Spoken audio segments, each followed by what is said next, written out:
The same energy fields that enable people like Ingo Swann to leave their body and travel through space are thought to be responsible for causing objects to move. This rare talent for moving objects by force of will alone has been termed psychokinesis, or PK.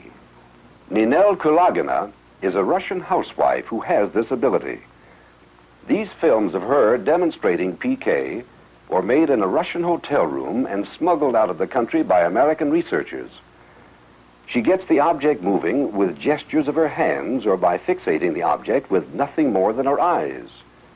Kulagina has been studied intensively for more than 10 years by Professor Sergeyev of Leningrad University, who has reported on her work.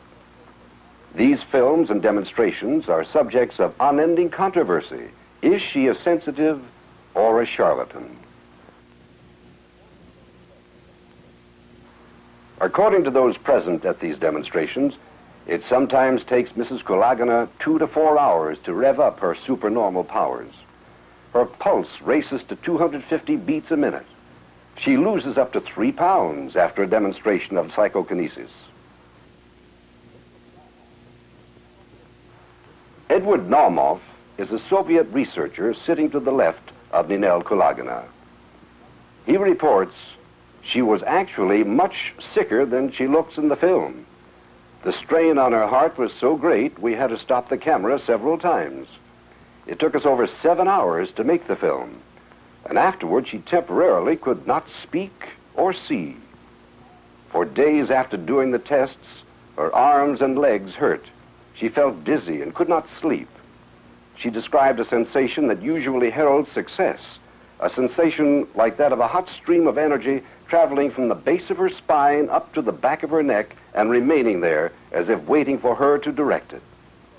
She adds ruefully that this hot current often leaves her with a bad headache.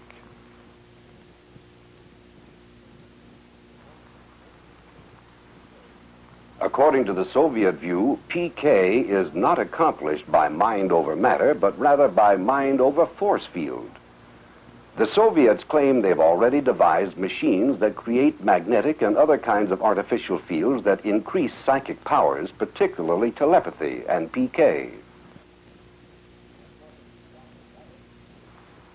According to Dr. Ravitz, in the 1951 Yale Journal of Biology and Medicine, the action of the sun and moon also affects the body's force field. Dr. Sergeyev agrees. The most favorable time for PK is during magnetic disturbances of the Earth caused by sunspot activity.